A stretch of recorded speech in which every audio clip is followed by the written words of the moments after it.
नमस्ते। तो आज हमारे पास है जनवरी 2026 के करंट अफेयर्स पर कुछ बहुत ही दिलचस्प हाथ से लिखे हुए नोट्स। ये नोट्स खास तौर पर एसएससी, रेलवे और दूसरे जो स्टेट एग्जाम्स होते हैं उनकी तैयारी के लिए बनाए गए हैं। जी। और हमारा मकसद है कि हम इन नोट्स को सिर्फ पढ़ें नहीं बल्कि एक एक करके बिल्कुल क्लासरूम की तरह समझें। बिल्कुल, हर टॉपिक को अच्छे से देखेंगे ताकि सारे जो महत्वपूर्ण तथ्य हैं वो याद हो जाएं। हाँ, और सिर्फ तथ्य नहीं, उनके पीछे का मतलब भी समझेंगे। सही बात है। तो चलिए इस जानकारी की गहराई में उतरते हैं। शुरू करते हैं 77वें गणतंत्र दिवस के मुख्य बिंदुओं से। ठीक है, तो सबसे पहले 77वां गणतंत्र दिवस 2026। इसमें 4 मुख्य बातें हैं। पहली और सबसे बड़ी बात, मुख्य अतिथि। इस बार 2 नाम हैं। एक तो उर्सुला वॉन डे लेयन, जो ईयू आयोग के अध्यक्ष हैं। हाँ, और दूसरे हैं एंटोनियो कोस्टा, जो ईयू परिषद के अध्यक्ष हैं। ये एक बहुत बड़ा संकेत है असल में। वही मैं पूछने वाली थी। यूरोपीय संघ के 2 इतने बड़े नेताओं का एक साथ आना, इसका क्या मतलब समझें? देखिए, ये भारत और यूरोपीय संघ के जो मजबूत होते रिश्ते हैं उसका सीधा सीधा संकेत है, खासकर व्यापार और रणनीतिक साझेदारी के क्षेत्र में। अच्छा। मतलब भारत एक बहुत स्पष्ट संदेश दे रहा है। और इस साल की थीम भी बहुत खास थी, वंदे मातरम के 150 वर्ष। जी, ये थीम राष्ट्रीय गौरव और इतिहास से जुड़ी है।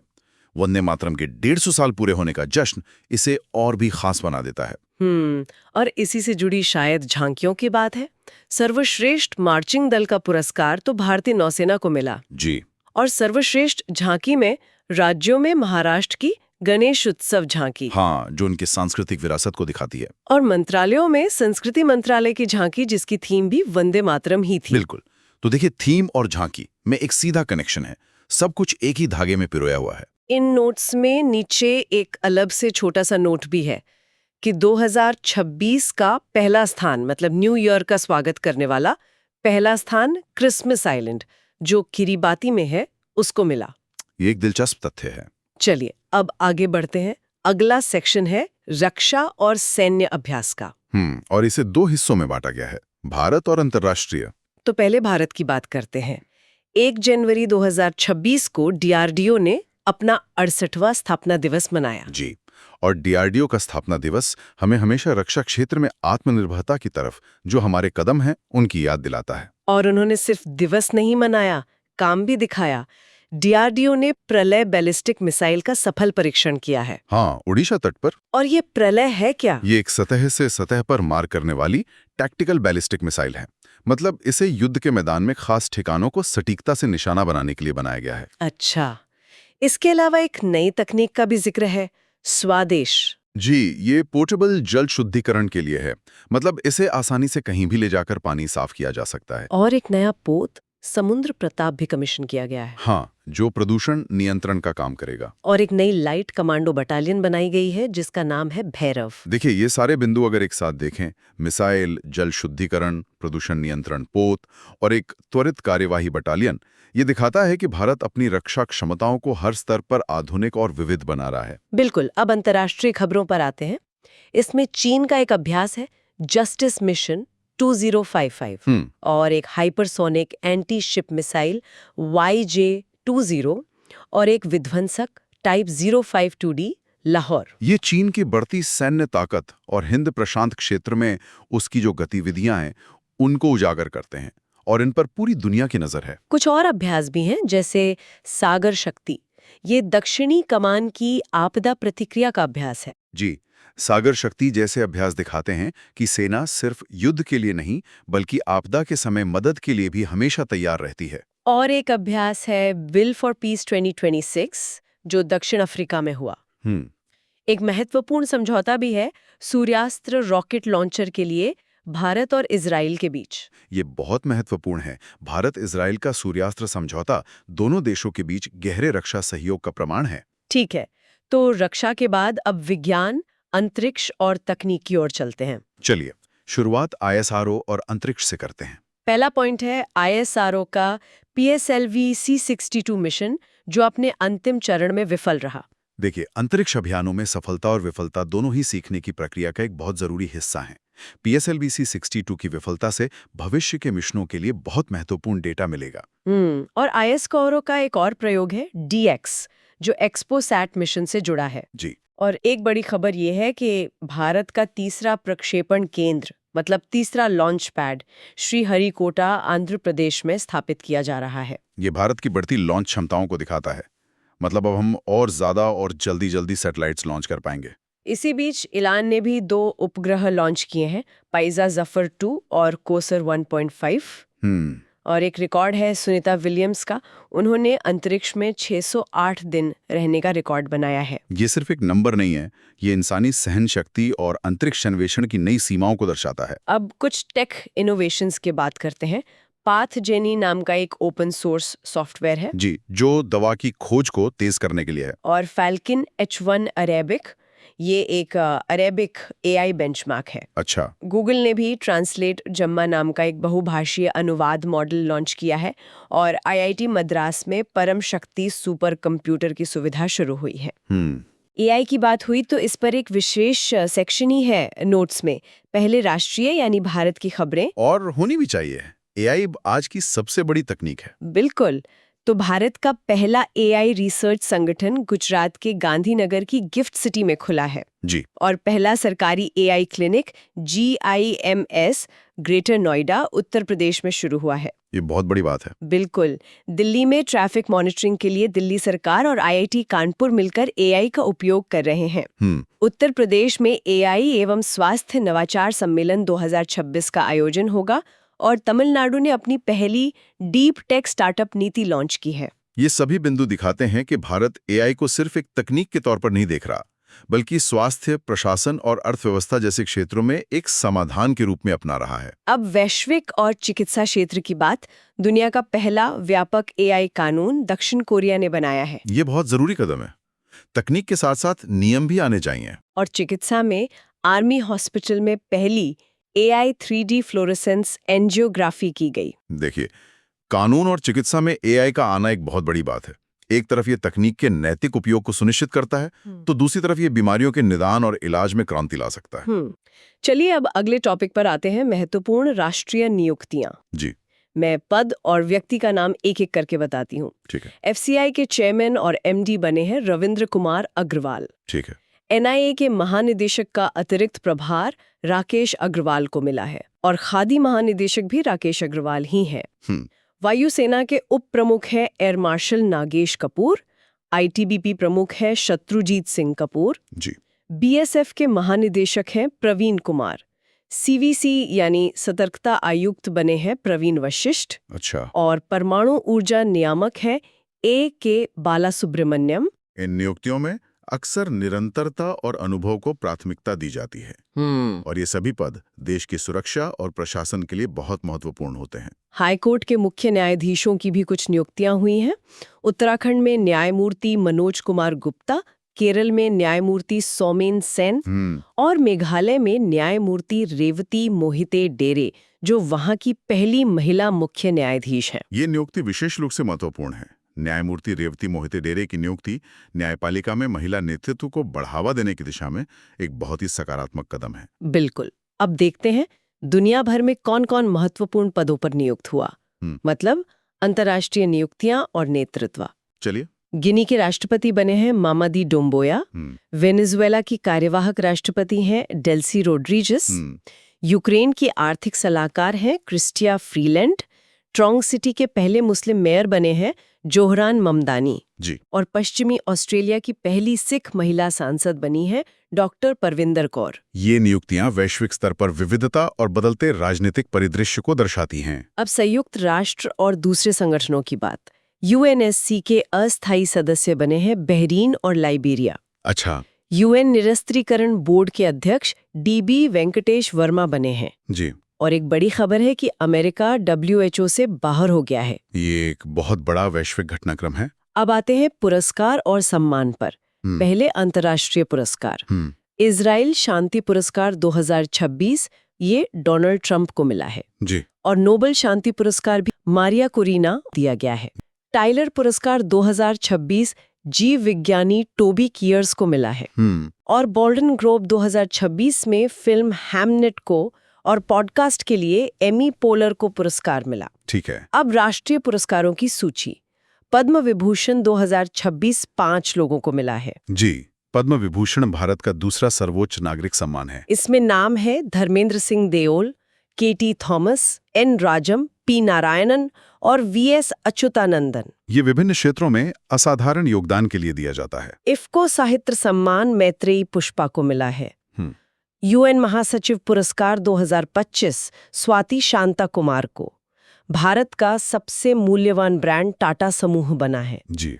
और इटली का सम्मान स्टेला डी इटालिया श्रीनिवास डेम्पू को दिया गया है। अच्छा। तो अब खेल प्रेमियों के लिए अगला सेक्शन है क्रिकेट। इसमें एक विराट कोहली स्पेशल बॉक्स भी है। होना ही चाहिए। विराट कोहली ने सबसे तेज 28,000 रन बनाने का रिकॉर्ड बनाया है। जी। और वो आईसीसी पुरुष ओडीआई बल्लेबाजी रैंकिंग में फिर से नंबर 1 पर आ गए हैं। बहुत बढ़िया। महिला क्रिकेट में दीप्ति शर्मा WT20I में सर्वाधिक विकेट लेने वाली गेंदबाज बन गई हैं। हरमनप्रीत कौर WPL में 1000 रन बनाने वाली दूसरी खिलाड़ी बनी है। जी।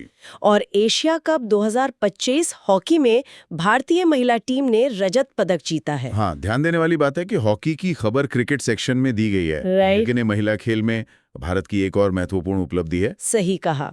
कुछ और क्रिकेट अपडेट्स हैं। जी। पुणे ग्रैंड ट्रेल के एम्बेसडर MS धोनी बने हैं।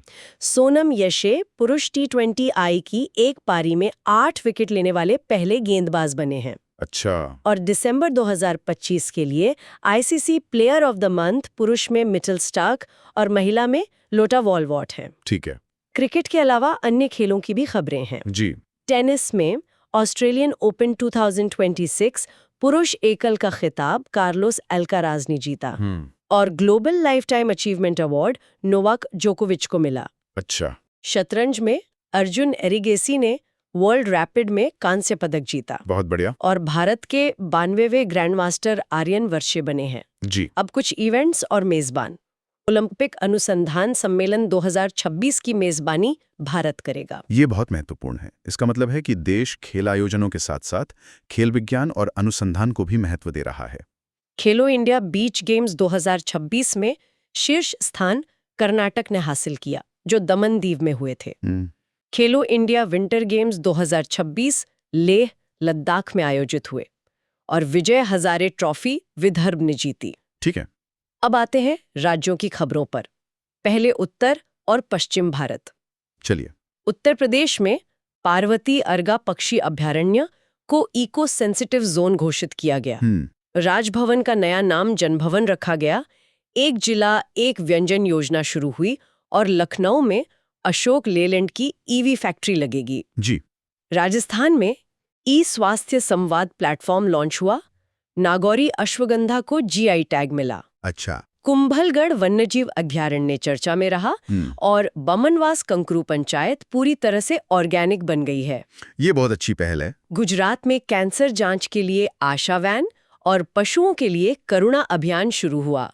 और भारत का पहला निजी उपग्रह संयंत्र साणंद में लगा है। जी। पंजाब में पहला डॉग सैंक्चुरी, मुख्यमंत्री सेहत योजना और ऑपरेशन प्रहार शुरू किया गया। ये खबरें दिखाती हैं कि कैसे राज्य स्तर पर पर्यावरण, स्वास्थ्य, तकनीक और सामाजिक योजनाओं पर काम हो रहा है। बिल्कुल। अब दक्षिण और पूर्वी भारत की खबरें। चलिए। असम 8वां वेतन आयोग लागू करने वाला पहला राज्य बना। वहां बताद्रवा पुनरुद्धार परियोजना शुरू हुई। 10,000 बोडो नर्तकों ने बगुरुम्बा नृत्य का रिकॉर्ड बनाया और वहां प्रोटॉन थेरेपी वाली कैंसर मशीन लगी है। जी। केरल में अरलम में एक बटरफ्लाई पार्क खुला है। वायनाड की कलपट्टा पहली पेपरलेस कोर्ट बनी है और वहां मकर विलक्कू उत्सव मनाया गया। अच्छा। अब कुछ संक्षिप्त अपडेट्स। गोवा का तीसरा जिला कुशावती घोषित हुआ। तेलंगाना में समक्का, सरलम्मा, जतारा मनाया गया। पश्चिम बंगाल में हल्दिया नौसैनिक एयरबेस बना है। जी। ओडिशा क्रॉनिक किडनी रोग रजिस्ट्री शुरू करने वाला पहला राज्य है। और कर्नाटक में गृह लक्ष्मी पोर्टल और माय भारत माय वोट अभियान शुरू हुआ। बहुत सारी योजनाएं। हाँ, चलिए अब दुनिया भर की कुछ और बड़ी खबरों को देखते हैं। अंतर्राष्ट्रीय मामले। जी। यूरोजोन का 21वां सदस्य बुल्गारिया बन गया है, जिसने यूरो को अपनी मुद्रा के रूप में अपना लिया है। यूरोजोन का विस्तार यूरोपीय आर्थिक एकीकरण की प्रक्रिया का एक महत्वपूर्ण हिस्सा है। ब्रिक्स शिखर सम्मेलन 2026 की अध्यक्षता भारत करेगा। भारत और ईयू के बीच मुक्त व्यापार समझौते पर बात चल रही है और ईयू और मर्कोसुर के बीच एक व्यापार समझौता हुआ है जो दुनिया का सबसे बड़ा मुक्त व्यापार क्षेत्र होगा। अब कुछ विश्व में प्रथम की बातें। डेनमार्क पारंपरिक डाक सेवा बंद करने वाला पहला देश बन गया है। अच्छा। पेरू ने बिना इच्छा अंगदान का कानून बनाया है और स्टिंगलेस मधुमक्खियों को कानूनी अधिकार दिए हैं। ये दिलचस्प है। फ्रांस ने 15 वर्ष से कम उम्र के लोगों के लिए सोशल मीडिया पर प्रतिबंध लगाया है और 2026 में G7 की मेजबानी भी करेगा। हमारा अगला सेक्शन है सूचकांक और रिपोर्ट्स का। जी, इंडेक्स और रैंक्स। हेनले पासपोर्ट इंडेक्स 2026 में भारत 80वें स्थान पर है। ग्लोबल सेफ्टी इंडेक्स में सबसे सुरक्षित शहर अबू धाबी है और भारत की रैंक 70वीं है। ये इंडेक्स किसी देश की वैश्विक स्थिति, यात्रा की स्वतंत्रता और सुरक्षा के स्तर को मापने के महत्वपूर्ण पैमाने होते हैं। अर्थव्यवस्था और व्यापार से जुड़ी एक लिस्ट भी है। एशिया मैन्युफैक्चरिंग इंडेक्स में भारत 6ठे स्थान पर है। जी। निर्यात तैयारी सूचकांक में शीर्ष राज्य महाराष्ट्र है। वैश्विक फार्माकोविजिलेंस में भारत 8वें स्थान पर है।